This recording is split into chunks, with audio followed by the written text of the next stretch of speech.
Nous sommes dans le 14e arrondissement à Paris, dans une maison ancienne qui a été complètement restaurée. À l'occasion de cette rénovation, ce lieu s'est vu doté d'un système complet de domotique. On vous invite tout de suite à une visite guidée en images. Dans la maison A, je peux écouter dans toutes les pièces la même musique, mettre en marche le café du matin depuis mon lit, regarder la télé dans le miroir en me brossant les dents, fermer les volets du dernier étage quand je suis au sous-sol, ouvrir la porte d'entrée depuis la douche, et en plus être reconnu à mon arrivée grâce à mes empreintes. On retrouve tout de suite Eric Jussman, qui est le directeur de la revue Architecture à Vivre, qui va nous expliquer quel est le projet qui a présidé à la naissance de cette maison A. Toute la maison a été conçue avec les futurs habitants, et c'est vrai que la technologie est vraiment au service d'utilisateurs réels, et c'est ce qui fait aussi l'originalité de ce projet. Peu de tape à l'œil donc, les nouvelles technologies sont avant tout fonctionnelles, soucieuses d'économie d'énergie et discrètes ou presque. Dans cette maison, on trouve des écrans et des boîtiers de contrôle un petit peu partout et jusque dans la cuisine. D'ailleurs, nous y voici dans la cuisine.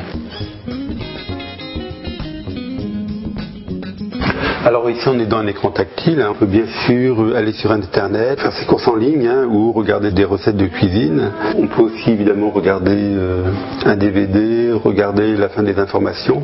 Un autre panneau dans l'entrée qui permet d'avoir des informations plus générales sur la température extérieure et intérieure et qui permet d'utiliser quelques fonctions intéressantes. Et au lieu de se laisser des post-it, les habitants de la maison peuvent se laisser des petits messages comme celui-ci. Depuis son bureau ou en vacances, on peut aussi commander ces différentes fonctions via Internet ou surveiller le sommeil de bébé grâce à des caméras reliées. Nous voici au sous-sol, c'est ici que se trouve le bureau, mais surtout la salle multimédia qui est aussi le centre nerveux de la maison. Et oui, comment ça marche tout ça ? L'ensemble des fonctions de la maison repose sur deux infrastructures.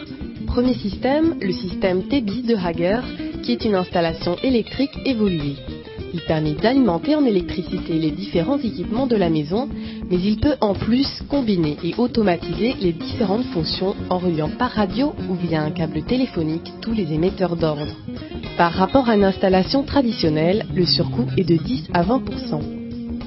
Deuxième système, la solution de câblage Symfony de Casanova.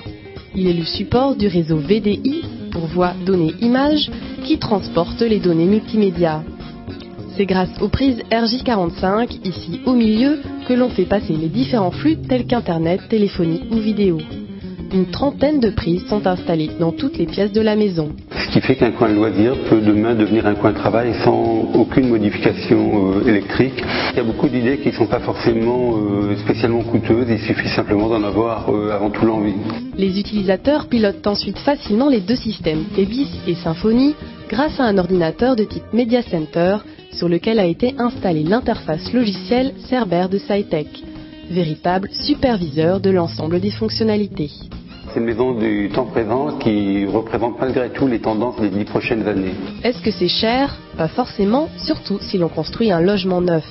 La rénovation de la maison A coûté 400 000 €, dont 50 000 d'installation électrique, mais chacun peut aussi adapter la domotique à proportion de ses besoins. Bref, je me dis qu'avant, avoir une maison de 220 mètres carrés n'était pas tous les jours facile, alors que cette maison me donne envie de déménager de mon studio. Voilà, la visite de la maison prend fin. J'espère qu'elle vous aura donné une bonne idée de ce qui pourrait se trouver chez vous dans quelques mois ou dans quelques années.